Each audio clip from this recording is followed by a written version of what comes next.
नमस्कार। आज हम दारिद्र्य शब्द के बारे में विस्तार से परिचर्चा करेंगे। दारिद्र्य शब्द को प्रतियोगी परीक्षाओं में अनेक बार पूछा गया है। भविष्य में भी इस शब्द को पूछे जाने की संभावना हमेशा बनी रहेगी। दारिद्र्य शब्द से अनेक प्रकार के प्रश्न बनते हैं। उन सभी प्रश्नों को भी हम जानेंगे।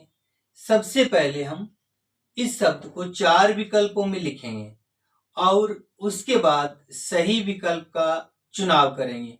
सही विकल्प का चुनाव करने के बाद में इस शब्द की व्याकरणिक टिप्पणी करेंगे, इसका खंडन करेंगे और इसकी पूर्ण शुद्धता को परखेंगे कि दारिद्र्य शब्द शुद्ध कैसे लिखा जाता है। तो जानते हैं दारिद्र्य शब्द के बारे में। विकल्प नंबर 1, उसमें हमने दारिद्र्य शब्द को इस रूप में लिखा, दा री, ये द र और ये दारिद्र्य। विकल्प नंबर 2, दा री द, ये रे और इस रे को हमने हलंत कर दिया और ये दारिद्र्य। विकल्प नंबर 3 में हमने लिखा दा री द, ये और ये पे ये रेप वाला रे। फिर ये विकल्प नंबर 4, दा री द, ये और ये रेप वाला रे और इस 4 नंबर विकल्प में हमने द को हलंत कर दिया। अब चारों विकल्पों को ध्यान से पढ़ें और सही विकल्प का हमें पढ़ करके चुनाव करना है। तो देखिए आप चारों विकल्पों में से आपको शुद्ध कौन सा रूप लगता है। तो सही विकल्प जो अपना है वो क्या है, ख।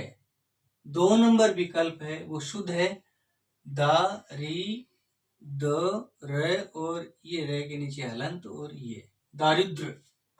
अब जानते हैं इसके बारे में विस्तार से। तो पहला प्रश्न तो ये बन गया कि दारिद्र्य शब्द है उसमें मूल शब्द क्या है। तो मूल शब्द क्या है, दरिद्र है। और दूसरा प्रश्न बन गया कि दरिद्र के साथ में ये प्रत्यय लगाने पर क्या शब्द बनता है, दारिद्र्य बनता है। तो दारिद्र्य में प्रत्यय कौन सा हो गया, तो प्रत्यय क्या बताएंगे हम, ये प्रत्यय बताएंगे। और मूल शब्द क्या बताएंगे, दरिद्र बताएंगे। यानी दरिद्र के साथ में ये प्रत्यय का विधान होने पर क्या शब्द बना, दारिद्र्य शब्द बना। अब यहां दरिद्र का खंडन करते हैं, द ए, फिर री है तो री का खंडन करेंगे रे, ई, फिर द का खंडन करेंगे ये द, और द्र ये रे, और रे में क्या है ए। ये दरिद्र का खंडन हो गया। तो दूसरा प्रश्न ये बन गया कि दरिद्र शब्द का शुद्ध खंडन क्या है। तो द ए रे ई, द र ए, ये दरिद्र का शुद्ध खंडन हो गया। और दरिद्र के साथ में किस प्रत्यय का विधान होने पर दारिद्र्य बनता है, ये प्रत्यय का विधान होने पर। अब यहाँ ये जानना है हमें कि ये प्रत्यय का विधान जिस शब्द के साथ में होता है, यानी किसी भी शब्द के साथ में ये प्रत्यय का विधान होता है, तो उस शब्द का जो प्रथम वर्ण है, उस प्रथम वर्ण में जो स्वर है, उस स्वर में क्या हो जाती है, वृद्धि हो जाती है। क्या हो जाती है, वृद्धि हो जाती है। और उसी शब्द का जो अंतिम वर्ण है, उस अंतिम वर्ण में जो स्वर है, उस स्वर का क्या हो जाता है, लोप हो जाता है। कब हो जाता है, जब किसी भी शब्द के साथ में यह प्रत्यय का विधान होता है। अब यहां जानिए आप कि ये दरिद्र शब्द है, उसका हमने खंडन किया और उसके साथ में ये प्रत्यय का विधान करते हैं तो क्या बनता है। तो दरिद्र शब्द है उसमें पहला वर्ण क्या है, द, और द में कौन सा स्वर मिला है, ए। तो ए का वृद्धि क्या होगा, आ होगा। क्या होगा, आ। तो द का क्या बन जाएगा, दा बन जाएगा। द और ए का वृद्धि आ हो गया, द में आ मिला तो क्या बन गया? दा। तो दा। अब रे में ई मिला दो, री हो गया। और द, ये द और ये रे लग गया, रे में ए मिल गया, रे पूरा हो गया। और ये जो प्रत्यय, तो ये बन गया दारिद्र्य। अब यहाँ स्थिति क्या है कि ये प्रत्यय का विधान होने पर प्रथम स्वर में तो क्या होती है? वृद्धि होती है। उसी शब्द का जो अंतिम स्वर है, जो अंतिम वर्ण है, उसका अंतिम स्वर है, उसका क्या हो जाएगा? लोप हो जाएगा। तो जो द में ए मिला है ना, उस ए का क्या हो जाएगा? लोप हो जाएगा। ए का लोप होगा तो हम जो रे है ना, उसको किस रूप में लिखेंगे? हलंत के रूप में लिखेंगे। किस रूप में लिखेंगे? हलंत के रूप में लिखेंगे। और दारिद्र्य का जो शुद्ध रूप लिखा जाएगा वो क्या हो जाएगा? व्याकरण की दृष्टि से दा री, ये द और ये रे हलंत और ये दारिद्र्य, ये शुद्ध रूप हो गए। ठीक है। अब हम जानते हैं कि इसका खंडन करते हैं। दारिद्र्य का खंडन क्या होगा? जैसे दरिद्र का खंडन क्या हुआ, जो हमने लिखा है अच्छे से, और ये प्रत्यय का विधान किया। दारिद्र्य का खंडन करते हैं तो द और ये आ, यानी दा का खंडन किया तो द और आ, री का करेंगे रे, ई, फिर ये ध्रुव, इसका खंडन करेंगे द, रे, ये आएगा नहीं, ए इसमें आएगा नहीं। क्यों नहीं आएगा? कि हलंत लिखा है। फिर ये आ जाएगा, ये में कौन सा स्वर है? ये दारिद्र्य का खंडन हो गया। अब यहां ध्यान देने वाली बात यह है कि दारिद्र्य का एक रूप जो हम कई पुस्तकों में देखते हैं, ऐसा रूप, वो कैसे है और ये अशुद्ध कैसे है, इसको जानते हैं हम। अब यहां देखिए, द में आ मिला, क्या हो गया? दा हो गया। रे में ई मिला, री हो गया।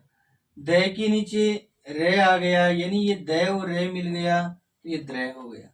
और फिर यहाँ कोई स्वर नहीं है रे के बाद में, तो द क्या रह गया? ये द का रे क्या रह गया? अलंत रह गया।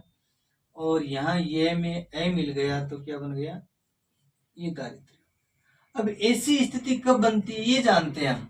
अगर इस स्थिति में लिखते हैं तो ये जो रे है अपना, क्या है?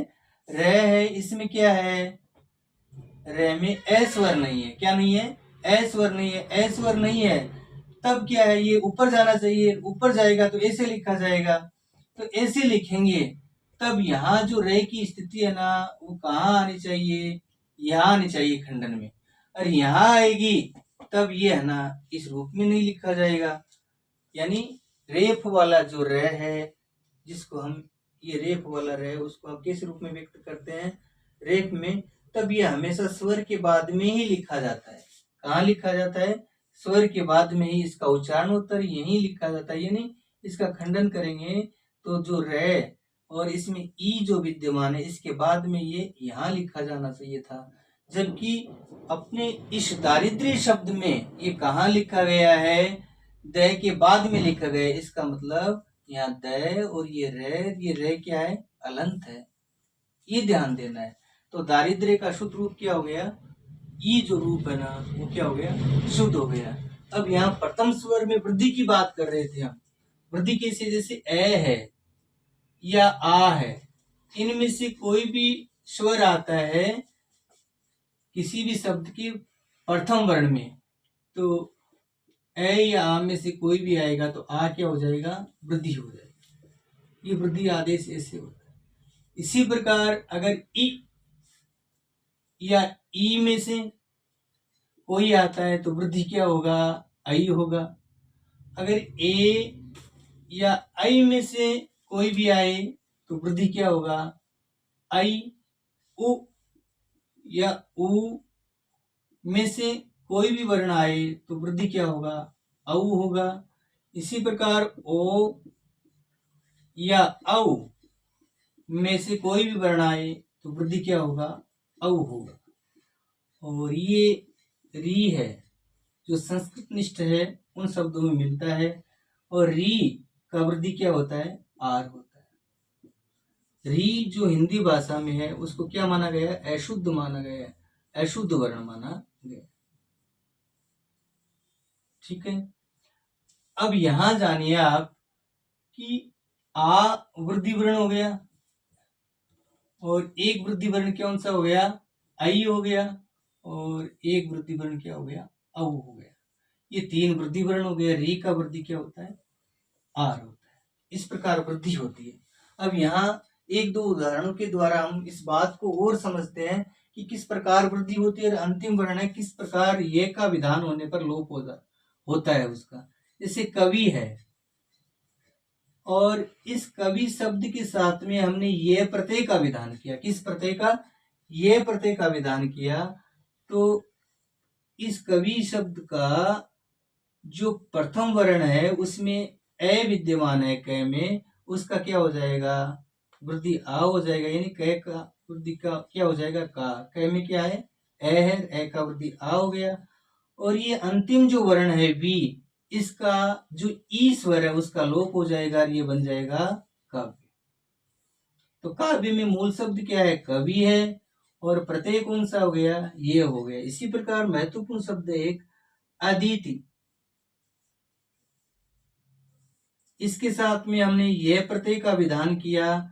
तो यहाँ अदिति का प्रथम वर्ण है, उसका स्वर क्या है? ए है।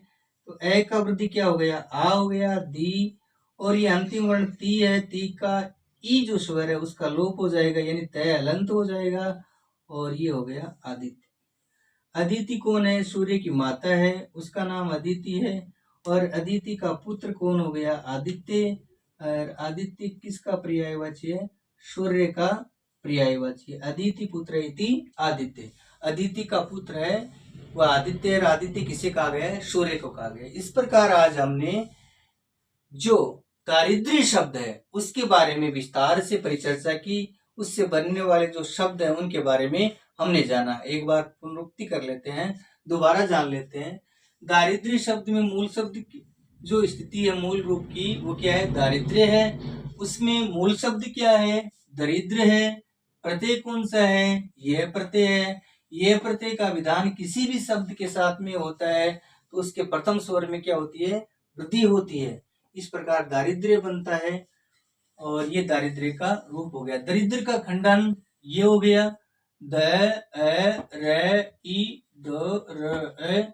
और दरिद्र के साथ में यह प्रत्यय का विधान करने पर क्या बनता है?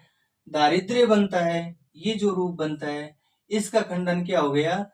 द आ रे ई द र ये खंडन शुद्ध हो गया। ये जो स्थिति है वो क्या है?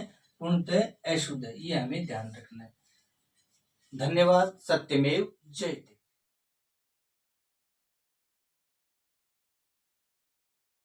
दारिद्र्य शब्द में कौन सी संज्ञा है तो उसके बारे में हम जानते हैं। दारिद्र्य जो शब्द है इसमें जो संज्ञा है वो कौन सी है? भाववाचक संज्ञा। कौन सी संज्ञा है? भाववाचक संज्ञा है। दारिद्र्य शब्द में जो संज्ञा है वो क्या है? भाववाचक है। दारिद्र्य शब्द दरिद्र से बना है और दारिद्र्य क्या है? भाव है। दरिद्र क्या है ये समझना है हमें। दरिद्र दरिद्र क्या है? ये विशेषण क्या है? विशेषण शब्द है। स्पष्ट करें, दरिद्र आदमी या दरिद्र व्यक्ति। दरिद्र का मतलब गरीब होता है। क्या होता है? गरीब। गरीब आदमी या दरिद्र आदमी या दरिद्र व्यक्ति। तो दरिद्र क्या हो गया? इस आदमी की क्या हो गई? विशेषता हो गई। तो दरिद्र क्या हो गया? विशेषण शब्द हो गया। गरीब भी क्या हो गया? विशेषण हो गया। अब दरिद्र के साथ में ये प्रत्यय जोड़ा तब क्या बन गया? दारिद्र्य बन गया। क्या बन गया? दारिद्र्य बन गया। दारिद्र्य बन गया। ये क्या हो गया? भाव हो गया। अब दरिद्रता भी क्या है? दरिद्रता दरिद्रता, दरिद्रता भी क्या है, भाव है, तो ये भाववाचक संज्ञा हो, भाववाचक संज्ञा हो। तो दरिद्र का अर्थ क्या होता है, गरीब होता है, और दारिद्र्य क्या है, भाव है, और दरिद्रता भी क्या है, भाव है। तो इस प्रकार दारिद्र्य शब्द है, उसका शुद्ध उच्चारण देखिए आप, दारिद्र्य, ये जो स्थिति है ना,